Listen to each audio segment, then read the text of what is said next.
coming back to school with me. We could have done it all so easily. Hi, my name is Craig Thompson Wood. I'm the board game teacher. Thanks for coming to the classroom.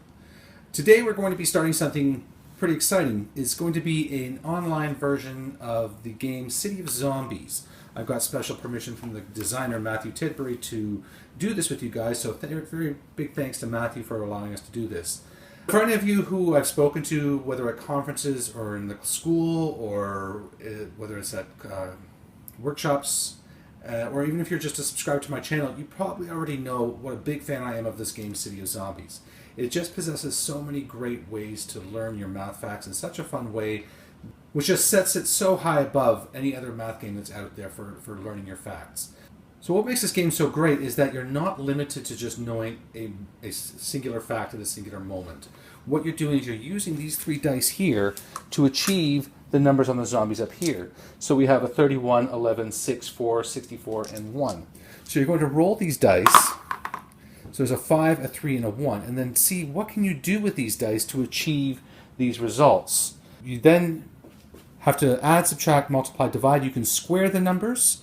So I can square the 5 into 25. I can square the 3 into a 9. Well, 1 squared is still 1. But I can also add them. So I could take the 1 plus 3 is 4, and then square the 4 into a 16, then add the 5 for 21. But we don't have a 21.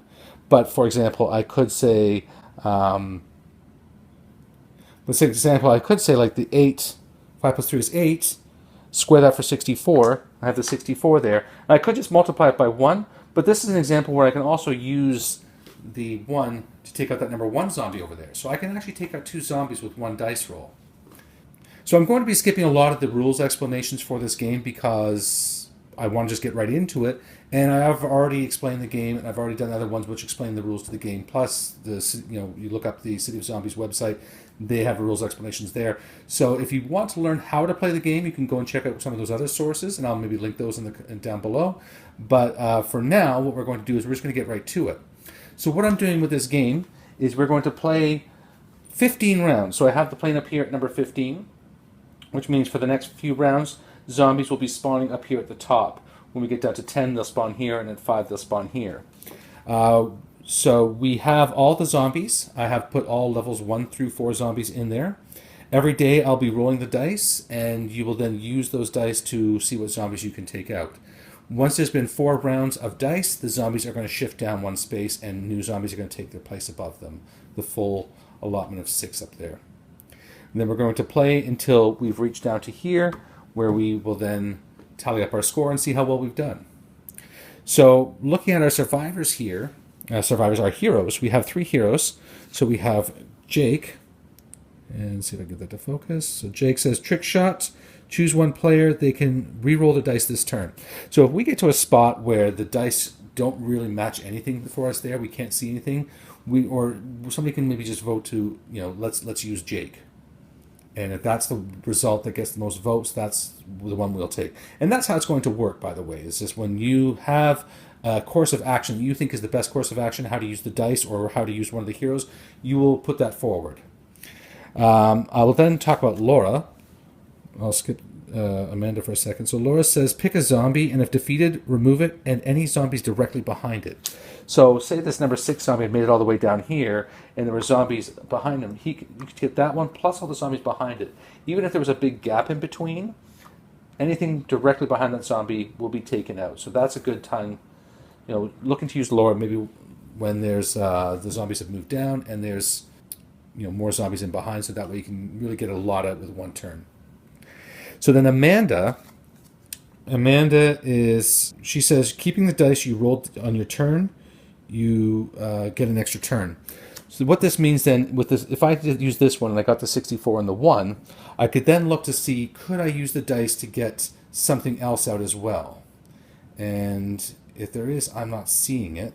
But what you would do is you'd say, okay, I'm going to use these dice to get the 64 and the 1, and then I'm going to use the dice. I'll use Amanda to use the dice to do this. So you would put both courses of action in there, suggesting the use of Amanda as part of that.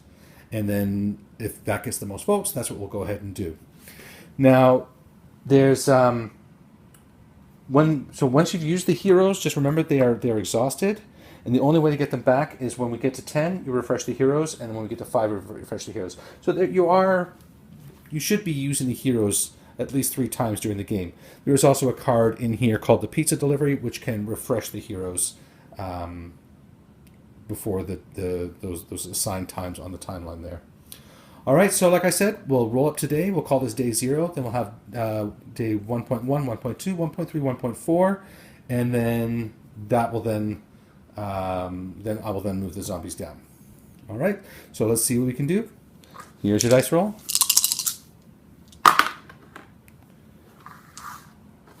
We have a 6, a 1, and a 2. So 6, 1, and 2. See what you can do with those numbers to achieve those results of the zombies up there. I look forward to hearing your answers.